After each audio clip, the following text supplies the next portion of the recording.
Hello, everyone, and welcome to a new episode of the Real Movie Critics, real reviews by real fans. We are a man short today. Mr. Lord Scuba will not be with us this episode. He says he's busy. I think he is still on the hate hangover from the Star Wars holiday special because it was bad. Oh, I don't think he liked it much. I'm going to have to. I think he liked it. I think he's just playing hard to get.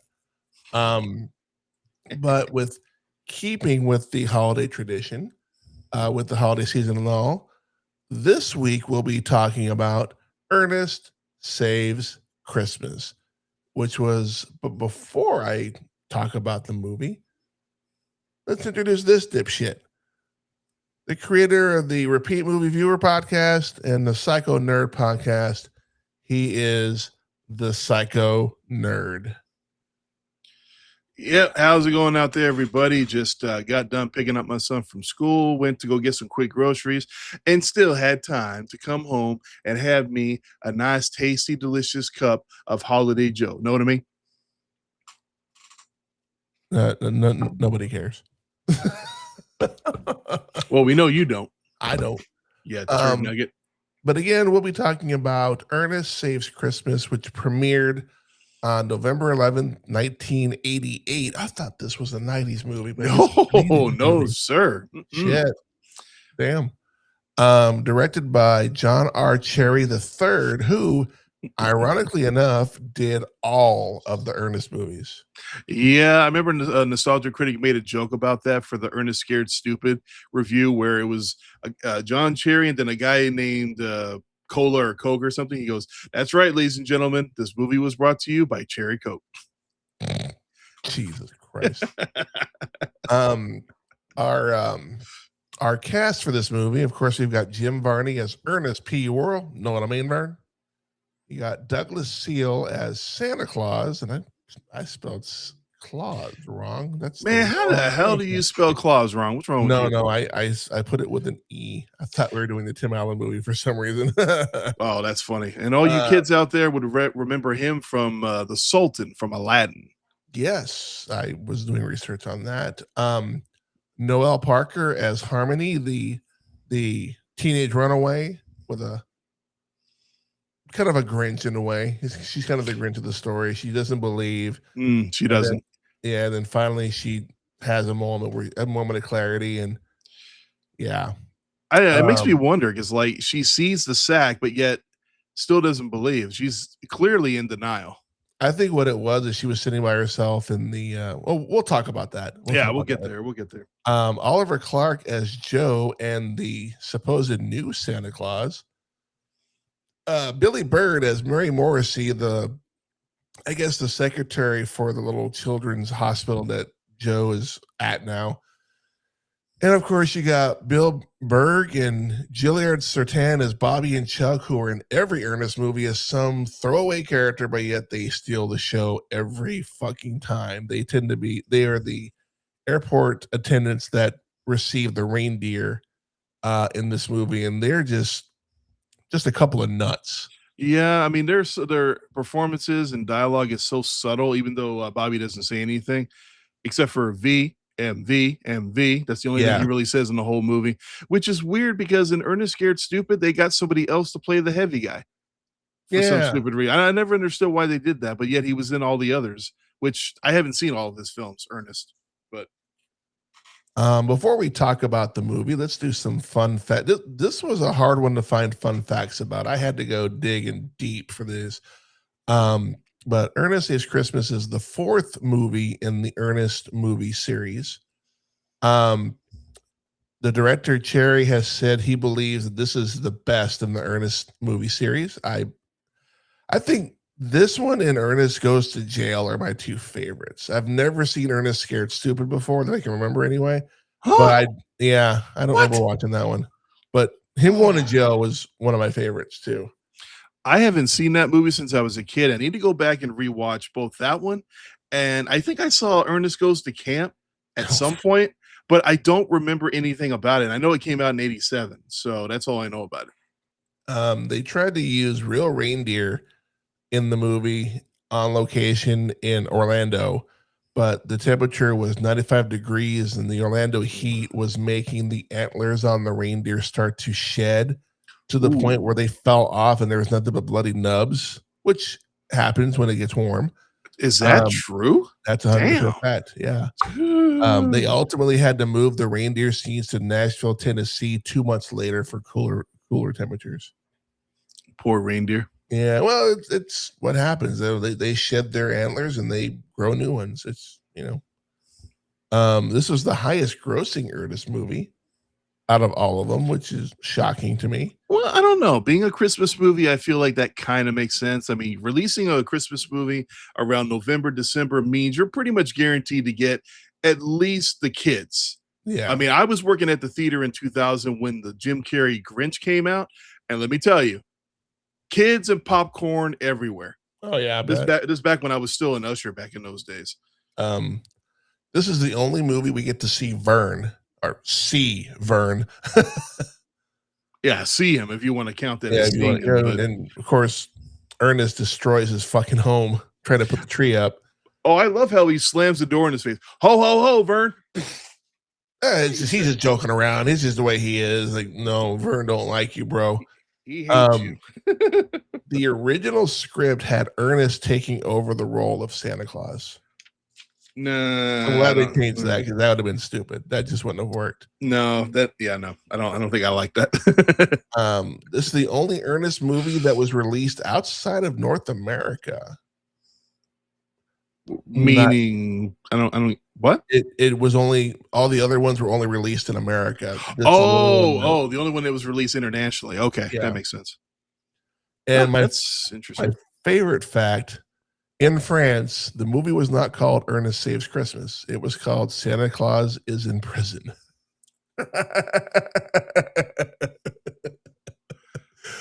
What the? Oh, those French, I swear. Wow, wow. Well, a That's lot of weird. the times they overseas they'll name it something different. Like when Avengers came out in 2012 in Britain, they couldn't call it the Avengers because of Because of the the TV fact that show. they had a TV show called The Avengers. So they had I Mhm. forget what they named it, but they end up naming stuff different things just because they have something else there that kind of intertwines with that. Um, the budget for this movie was 6.5 million, which I don't know why for an 88 movie that seems kind of high. Well, what did it gross? I mean, was it a It did. success or? It was a box office success. It made 28.2 million, so it made almost 5 times as much. Yeah, So okay, very cool. definitely was a successful movie by those standards. I don't know if this is a fun fact, but did you notice? And I just barely noticed it yesterday while rewatching this. When Ernest is driving the cab on the steering wheel, he's got what looks like a snow globe Yeah, I caught attached that. to it. I never saw that before. I don't know why, but when we see Ernest's house, it just reminded me of Pee Wee Herman's house and Pee Wee's Big Adventure. I don't know It why, it just it, reminded me of that. it really does. He's got so much Um, random stuff all over the place. Pretty much this movie is Douglas Seal, who plays Santa. He is trying to find his replacement, who is Oliver Clark, who had a children's television show in Orlando for like years. And Mm. he's a really good guy. He doesn't like to swear, which we see that later on in the movie. Just a good guy, and he has to pass the torch by 7 p.m. on Christmas Eve, or else the magic dies. And he contemplates that he should have done it the year before. He did it longer than he probably should have. Um, Ernest being the lovable idiot that he is. And it's funny watching him play Ernest and then watching him play what was it, Uncle Jed in the Beverly Hillbillies, which would come out a couple years later. It's just complete 180 night and day characters. Well, I mean, it just goes to show how good Jim Varney was at just playing these random freaking characters. I wonder where did these characters come from? You know what I mean? Where does he just have all these costumes lying around in his truck in case he needs to play somebody? I mean, I don't need an explanation. I'm just throwing it out there for the sake of doing it. But some of those characters are weird. Like the older woman, I swear to God, it looks like a frog. I think most of the time they're based off of people they may have met in real life, and so Who knows? Um, and I hate the internet because a couple of years back, people were photoshopping Ernest, but it was John Cena. And whenever I see an Ernest movie, picture, whatever, and I see it, I'm like, I fucking hate the internet sometimes because now all I see is John Cena playing Ernest P. Worrell, which I would love to see that, the continuation of that Mm. with John Cena, just a big fucking Ernest. Hey, Vern, let me in the fucking door. I just wish that that man was still alive. I would love to be able to meet him and just kind of Yeah. pick his brain, shoot the shit with him for a little while, ask about all these random characters because some of those characters continue on in some of the other films. Like a couple of them actually are in Ernest Scared Stupid, but then in that movie, he had a whole different arrangement of random characters, including this older woman who was seemingly obsessed with hairspray. Go figure on that one. Okay. Yeah. And of course, we have the young female Noelle Parker who runs away from home, and Santa Claus, pegs her like almost immediately, just calling her on her bullshit, but in a nice way. Yeah. He's a He very nice knows. guy about it, and he's like, "Well, she's upset because I brought her a doll instead of uh, a baseball mitt that Christmas," and she's like, "Huh." See what I mean? Oh, Like he keeps dropping these little things along the way, showing that he is who he is, but the whole time she just absolutely refuses to believe it. maybe this guy's Absolutely. a stalker. He's been stalking me. Well, let's face it, when she first gets in the cab and she's lying about the whole restaurant thing, Yeah, it's like you got Ernest sitting there looking at her yeah, like buying that. every word, And buying then every like, oh word. yeah, we got Santa Claus in the back seat. It's like, okay, between your goofy look and the old man who thinks he's Santa, I'm gonna fucking die right now. Seriously, I am going to be murdered. And it's going to be on the 6 o'clock news. But see, this is the late '80s. Things were different back then. Well, You at the end of the day, she was safe. We all know she was. It's just that yeah, initial reaction. You know what I mean? yeah. I mean, if that happened now, nope. Um, No way.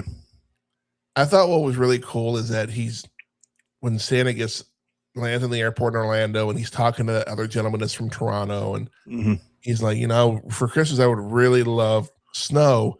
And Santa Claus is like, I thought you wanted A a CD CD player. player. You make a note of it, and he grabs his fucking notepad and starts writing it down. And I'm like, dude. And the guy's oblivious, like, oh, whatever, dude.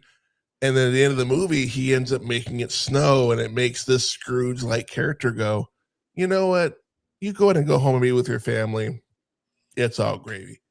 So definitely, this is definitely one of my favorite holiday movies to watch over the Mhm. holidays. What are your takes from this movie? I mean, it's a little bit goofy here and there, but I mean, A you little expect bit that. goofy? It's pretty goofy, but I mean, you expect that from an Ernest film. It's not a movie that you're meant to take seriously. But Yeah. what I really love about this movie is Santa Claus Seal. You said his name was Douglas Seal, right? Yeah. Okay. I love him in this movie. He is, and I said this on one of our last podcasts, I think possibly the greatest, but one of the greatest Santa Clauses depicted in film ever. Yeah. Just he's such a happy-go-lucky guy. He tries to look at the positive and everything. Even when he's at his most shattered moment, it's like he still tries to have some level of optimism. But even for a couple of minutes in the movie, he kind of just like it looks like the whole magic is gonna die, and he just looks devastated Yeah. about the whole thing. And he feels so damn guilty because you touched on it before. He had to pass on the torch a lot sooner, but he remained Santa Claus because he loved it so much. Yeah. You know, I mean, it's literally a case of somebody who just didn't want to let go of the job because he just enjoyed the hell out of it. But now he's put it in jeopardy. So now he's got all this emotional weight on him and a lot of guilt because it's like, damn it, should have done this last year. But now it's like you're doing it at the 0 hour, which when you try to do something at the 0 hour, mistakes will always ensue. It Oh, never yeah. fails. It never fails. But I'm not gonna say it's like top 3 favorite Christmas movies, but it is up there. I watch it every year. I finally introduced, my son to it this year. He seemed to enjoy it. He agreed with me on the whole, he's one of the best Santa Clauses, but it does have its fun moments along the way, you know what I mean? And everyone's doing a good performance. Everyone's Yeah. doing their best, and I do like the Joe character too. I mean, I don't think there was a better candidate for the next Santa Claus than this guy. Oh yeah, agreed. I mean, he just talks to Santa for literally a couple of minutes and he already believes. That's another thing. I love how every time Santa comes across random kids, Yeah, it's like they know. It's like they know who he is just by looking at him. And it's a testament to who he is and how good he is at his job. yeah, agreed. It's just he kind of has that aura that I'm saying. And he would look at the kids and kind of smile at him, and of course they're like, but they're not going to say anything. They're not stupid. They're like, oh No, my of god, course not. Grandpa. You don't do that. Don't let the parents know. But I love how even when he acknowledges the kids, he doesn't do it in any kind of a creepy way. It's just like No, a little smile, a little wink, a little like, yeah, you know who I am. How you doing, kid? yeah, something stand the way I actually do. Yeah, But you actually feel sorry for the guy that he's trying to get all this done at the last minute, but it seems like nothing is going right. And then no, of course, you got the agent character of Joe, who's going out of his way to yeah, keep Santa Claus away from this guy. This guy he is scum, he's a flat dick. out scum. He's a dick. He really is. He has him thrown in jail just because he wants to talk to Joe about potentially giving him another job. That It's is one of like, my favorite scenes too, when they're all singing the 12 Days of Christmas, and then he stops them, and he puts his arm out, and their last guy is like, "And a partridge in a pear tree." And he stops him. all the hands come out Yeah, clapping and shit. but You know, when Ernest and Harmony roll up, and they're working for the governor, and Harmony is dressed up like a little schoolgirl asking the sheriff all these like, do you have to go to college to do this job, or can anybody do it? Did you have to pay your way to get in? I mean, she is just being a complete and total bitch. she really This is. guy is funny as hell. And then you got Ernest with his hair slicked back with the glass, like looking Squinty like eye, big smile. looking like freaking Fire Marshal Bill half the time. Something, man. It's kind of creepy. But But I love how he plays it off when he goes into the cell and talks to Santa and how they're going back and forth. You are not Santa Claus. Yes, I am. No, you're not. Yes, I am. And both him and Harmony at the same time. No, no, you're you're not. not. Yeah, Yes, I am. And you know I am. and you're like, Excuse me. But he really is Santa Claus. it's funny when the freaking criminals were like, "Bro, he's Santa Claus." Like, you see that right there, Ernest, real quick. You see that right there. We're gonna take him to a padded room. I hope you're getting this down. Uncle will be shocked. I can't wait to. Oh, don't tell him.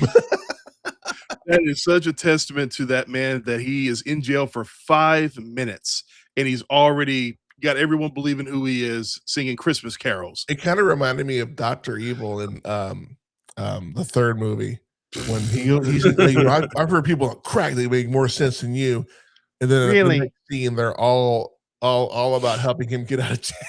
Yeah, pretty much. And you're all going to start a riot. Yes, Doctor Evil. And I'm gonna walk out the front door. You fucking simps. Yeah. And yet he when still gets caught on the spotlight, yet he still escapes. Go figure on that one. it's freaking Debo going, man, yo, I've heard fuckers on crack that sound better than that. Then they do the little song with him hitting me, and then all of a sudden they're on like I guess the song had some sort of hypnotic power or I something. guess so. I don't Um, but what's it? Noelle ends up taking the bag. She switches it out with another bag full of feathers, and when Santa grabs the bag, you notice he's like, he knows. this feels light. He knows. He knows And right away.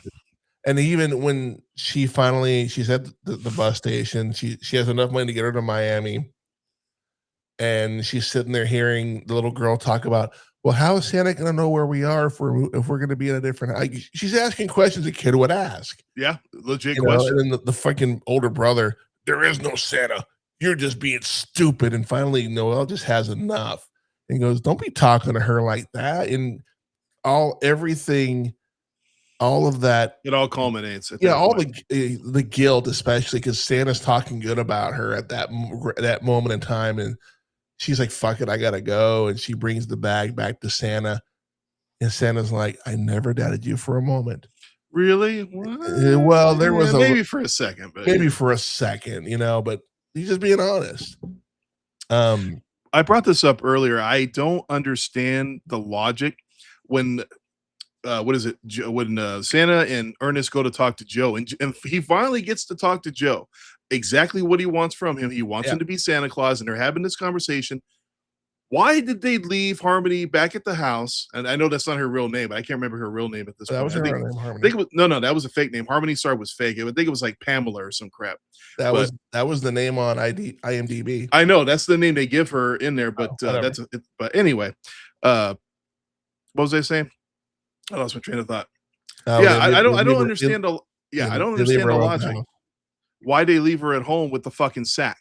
I don't get that. That makes absolutely no, that's, in my opinion, that's like something that the screenwriters probably did just to give a reason for him not to believe at that exact moment. But in the contrast, in the overall scheme, it doesn't make a lot of sense. It's like, why would you do that? That sack would be the one thing that you could show Joe to make him completely understand and believe that you are who you are. I mean, he's got him on board. You show him the sack, it's a done deal. That's it. Movie's over, but we wouldn't have a movie otherwise, but it still doesn't make sense. Or he did it on purpose, knowing that she would take the bag and it would be, he knew that she would take the bag and it would, he knew. He's Santa Claus. Of course he knows. I don't know about that. That's stretching it a bit. I think it was a test to get her to believe. And that was I don't know. That's pushing. That's how I look at it. Because when he goes to talk to Joe later on, when he's like, I mean, come on, this is Fettis. I know it's Fettis. The real one was taken. It's like, I don't know. That sounds like somebody who's really upset about the situation. I think at that point he was just really frustrated the whole situation, especially with the agent. And I think at that point Joey shaved off his beard. Yeah. Which upset him. Like, what the hell did you shave your beard? Oh my God. And then when he becomes Santa, he gets a new one anyway. So exactly. So it didn't matter anyway. But you could totally tell that wasn't a real beard. Of course not, but No, I'm not talking when he was Santa, I'm talking when he was Joe. You could tell it wasn't a real beard. It definitely had that look. Like sometimes it was riding up on the cheek a little bit, but they had to make him look like he had a beard anyway. Yeah, so. I think 4 years of high school drama, you learn some shit, Honestly, I think he looked better with the beard. I agree with everybody else in the film. Yeah, leave the beard. Yeah, leave the beard. It looks better. Yeah. Just saying. But we get this scene with the two, and they both Santa and the two elves fuck with the dude at customs, where he hands him the passport, and he looks at Santa and he's like, "That's your real name?" "Oh yeah, it's Santa Claus." Why not? He stamps it. "It's Christmas." "Thanks, Skippy." And he's like, "What the fuck?" Yeah, and I love how. Fast forward, the two elves, they pen their passports over, and he does the same thing. Like, "Hey, sure. Why not? It's Christmas." Why and not? The female elf's like, "Thanks, Skippy." And he's like, "What the fuck? That's the second time today someone's called me with that fucking name." And I love how the guy, when he sees Santa, he looks at the passport, he looks at the crowd of different people that are trying to get through. I hate this job. But he still stamps it though. Yeah, he does. It's like, well, there's no reason not to at that point. Yeah. Sure. Why not? The shenanigans with the two elves and Ernest in the sled with all the freaking Ernest isn't such a, as much as the man loves Christmas, he cannot get the names of the reindeer right to save his life. And they were right there in front of him because they lit up when he said them. Yep, that's true. Like, look, peripheral down to 45. It's right there. Which is funny because be honest, I forgot that old poem, Santa Claus is Coming, whatever the hell it's called. I forgot that in that poem, he actually says all the reindeers' names. That tells you how long it's been since I've actually heard that fucking poem. You know what I mean? I watch the cartoon every year, but I never thought for once, because it's been so long since I paid attention to this stuff since I was a kid, because every year as a kid, we sang the songs in school every time, you read all these different things and whatnot, but then you get out of school, you don't think about this stuff anymore. You kind of fall out of it. So, I mean, I couldn't quote the names of the reindeer to save my life right now. So, I really have to think about it for a second. Comedy Cupid, Donner and Blitzen, Reindeer and Sleepy and Dopey. I don't know. Don't forget about fucking Rudolph, who only got any respect because he was helping out, but otherwise they treated him like shit. Really think about that song, dude. You ever go back and listen to that song again? It's like it's a song about bullying. Yeah, you guys are a bunch of dicks. Yeah, seriously. You I hate think him until he becomes the only way you can get shit done on Christmas. All of a sudden, we love you. Like, you know what? The hell with all of y'all. I gotta say, you know what? Screw Christmas, screw y'all. I'm just gonna stay here and eat some snow. Go fuck yourselves. I think it was Robot Chicken where they did it to where it was a horror movie where Rudolph killed all the reindeer one by one. I think it might have been Robot Chicken. Or it might have been Family Guy. I don't remember. Well, Robot Chicken did do one where Santa was like killed, he was murdered, but then it was exactly that. It was like a murder mystery. They couldn't Yeah. figure out who was doing it. So yeah, it was actually pretty funny. And then they ended it with next week, the Taco Bell dog castration. You'll get on my nuts. So off topic. Yeah, very much so. We find out that Santa's sled has light speed on it apparently because he pulls a Superman and goes around the world, but yet the world didn't go backwards. No, it sure as hell did. Just I'm proving surprised he that didn't theory run real into him. quick. Ernest finally shows up at the last minute. Like you saw the clock, it said 6:59 and some change. He shows up, everything's cool. Ernest is sad now because life has to go back to normal for him because it was one night of fun. And he tells Joe, hey, it leans when you turn, it leans a little to the left. And like, oh yeah, okay, thanks a lot. You know, he says goodbye to Harmony, and she's like, oh, you know, his little John Wayne thing that he does. And then Joe's like, hey, is there anything in the rules that says I can't have a driver for one night? And then the old Santa's like, well, no, not at all. Not really, no. So, and I knew they'd come to their senses. Ernest P. Worrell, taxi driver. And then he's like, we have an honorary elf. And of course, here comes Harmony. And of course, the elves, when they're trying to talk about Ernest being the driver, they're like, no. Please, no. This guy is a walking disaster. And I love when he lands, like, so you flew the sled, and the elves were like, well, we told them not to. And Santa's like, I think that was a great idea, but we let him do it. Oh yeah, it was a great idea, Santa. Great idea. Oh, and you forgot about the not so funny line when he almost hits the ground. Air brakes. Joe, Ernest, and Harmony take off, and there's the old Santa there with Mary, the older lady, Billy Bird, and she's like, well, what is, you know, I never got your name. Like, well, it used to be Carruthers, I think. It was something Carruthers. No, it was his last name. Applegate. Seth Applegate. That's what Seth Applegate. I guess I am again. And then she's like, well, we'll think of something to do. And then, of course, this proves my theory that I've known for a very long time, and that is Christmas only comes once a year. And so does Santa. Terrible, Sarah. We just lost all the fucking viewership on that. We lost all credibility. You fuck. But I was going to mention this earlier. So the secretary, there are two things that I recognize her from. You probably know about at least one of them. She was in the Police Academy films, at least one or two. Yeah. The little old lady that was given the Dirty Harry type gun. Magnum. The Magnum, thank you. The other one is Home Alone.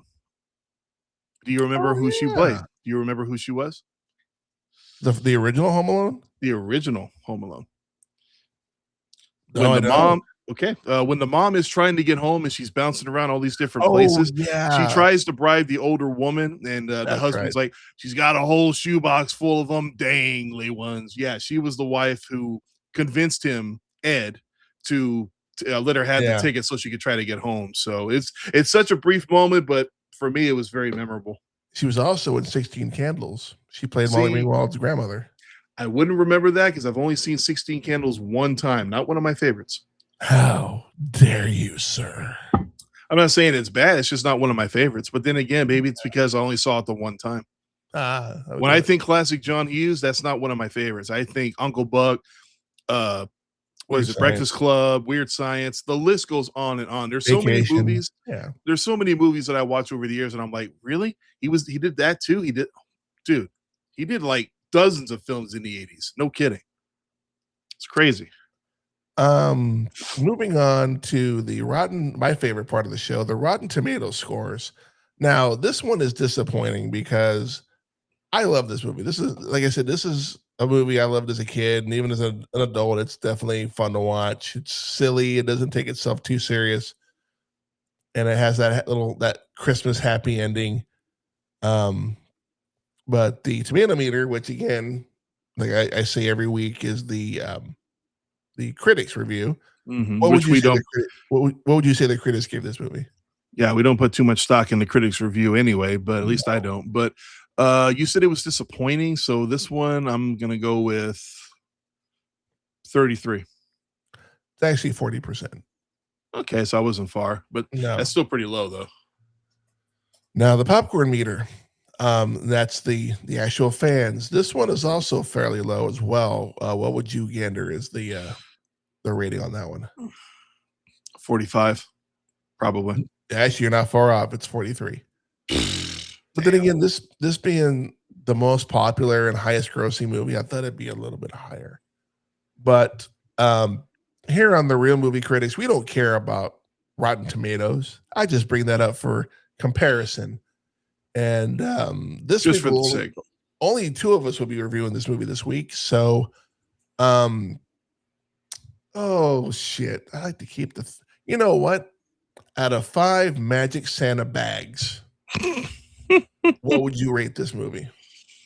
Well, like for me, I wouldn't say this movie is the straight up guilty pleasure. Does have some fairly goofy moments along the way, but I'm willing to overlook it. But otherwise, I went a while without watching this movie after I grew up, but then I went back and watching it. I thought it was a stupid movie when I went back to it, but it's one of those I've watched it every year for the past 15 years, and quite frankly, it gets more and more enjoyable as time goes on, you know.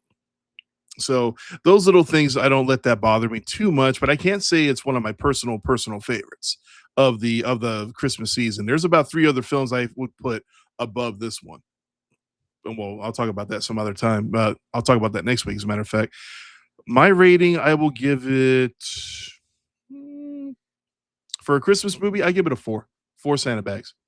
4 Santa bags. I can't say it's like I said, I can't say it's perfect, but it's for me, it is a movie that I enjoy every year. So take that for what it is. Okay. Well, let me do the average here.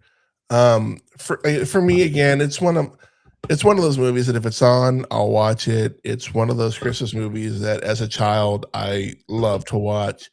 Santa Claus the movie comes to mind. Of Yep. course, the specials, the Charlie Brown specials, Without a Jug Band Christmas, The Grinch. I don't remember there being a Garfield Christmas, but I don't. There is actually. If remember I watching that recommend one. it, I recommend it because it gives us probably the best grandma in animated freaking history. Okay. Seriously, grandma is awesome, and it's actually got a nice little backstory about grandma as well in that special. And I do also recommend the Garfield Thanksgiving, which we did Oh, not yeah. watch growing up. Yeah, grandma is awesome in that one too. So just throwing that out there. But for me, it's nostalgia. It definitely is a great movie. I am going to also give it 4 stars. Okay. So, Solid 4. Cool. I'm curious what Scuba's would have been, but again, it's an overall of 4 since we both hit the same note here.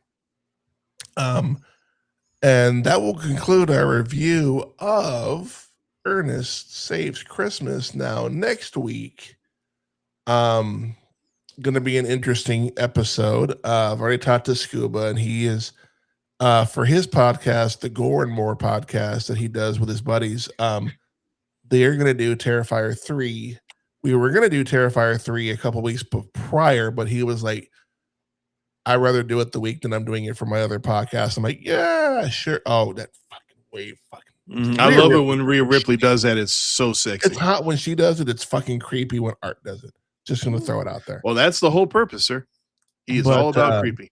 Next week we'll continue the Christmas spirit as much as we can. As much as you can with Terrifier 3. With But the you know what? Christmas classic, Terrifier 3. Once we are done with Terrifier 3, we will be taking a break until the new year. The new year, we'll be reviewing Ghostbusters 2. Oh. 2. You see what I did there? No. I was like, oh. No, I still, no, it was more of a joke. It's like I that did that episode for, of Big Bang Theory when they find the box full of good. He's like, oh, look, it's a Ghostbusters script.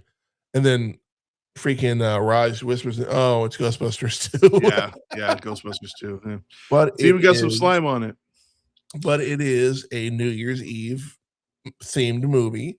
Technically It speaking, was going to be either that or Trading Places. I figured Ghostbusters 2 was more fun. I feel like that, and there's a lot more to say about Ghostbusters too. You know, it's like I mean, I joked a minute ago about it, but quite frankly, I still love watching Ghostbusters 2. Even though, if you really get down to it, it's just a rehashing of the first movie. They hit a lot of the same bullet points when they didn't have to do that, and I'll talk more about that next when we do that. But that movie could have been a lot better than what it was. It could have really, really furthered on the mythos. And why didn't we have Walter Peck in that movie? Seriously, why not? Because he was running for mayor. That's why. Well, no, because it would have made sense to have him in the movie because he hated the Ghostbusters so much. I'm just saying. Maybe after what happened, he got transferred somewhere else. You know, who knows? With that being said, Psycho, promote yo shit. Well, I'm about to, as soon as we're done here, I'm going to be putting out my 10th episode of the Psycho Nerd podcast. It'll be the second podcast that me and my friend Dennis filmed back on Thanksgiving. Yes, I know it's taking a little while to get it out, but you know what? A little late there, buddy. That's why we acknowledge it during the podcast, that it would happen when it happens. It's just I have so many other podcasts that have already been recorded and just working on the editing and trying to get them all out. But from now on, I will acknowledge during podcasts exactly what the date is, just to emphasize that. So they won't always come out like a few days after. That's just, you know, and we're doing that with the other podcasts as well, with the wrestling pay-per-views anyway. So yeah, I'll talk about that here in a minute, but yeah. So I don't feel bad about it, but that episode will be dropping at some point today, which is 12/17/25. And I already have 2 podcasts that I'm going to be filming next week, special Christmas themed ones, top 6 specials, top 6 movies that I watched as a kid that I still watch to this day. Ernest will be on that list, guaranteed.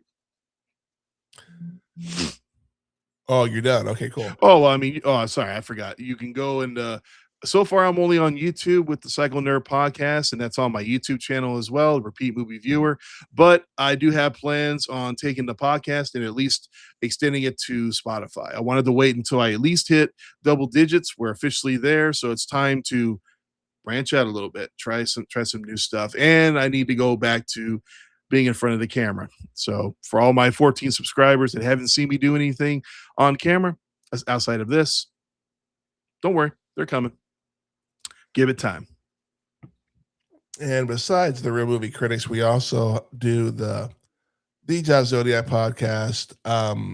We'll be doing an episode this week, and we'll also be well, my voice cracked. Wow. That was it's dinner time. I'm hungry. Amen to that. What was I talking about? We'll be doing an episode this week, and then we'll be taking a little both podcasts will be taking a break until the new year. But starting in 2026 on the Josh Zodiac podcast, along with also the PLE reviews and then the news for the week, we'll also be doing a classic pay-per-view review. We've already done one of the 12. We'll do one a month.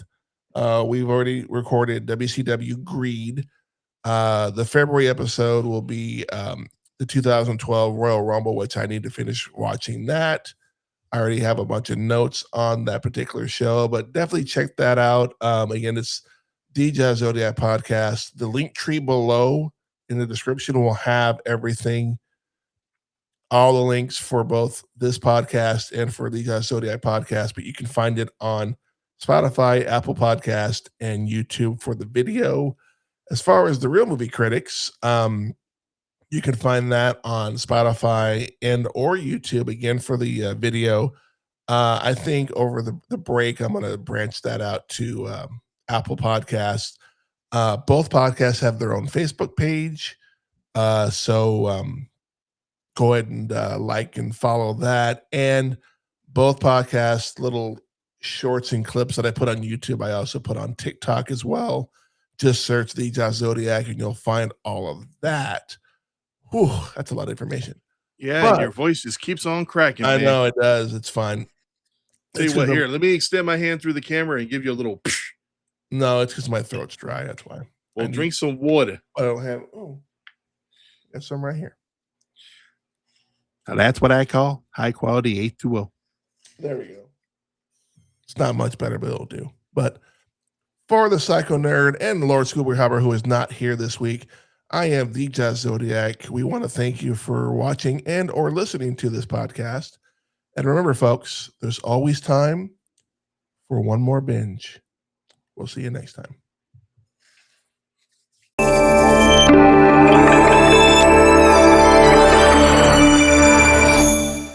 I knew they'd come to their senses. I am probably the best man for the job. After all, I am Ernest P. Worrell, thrill driver.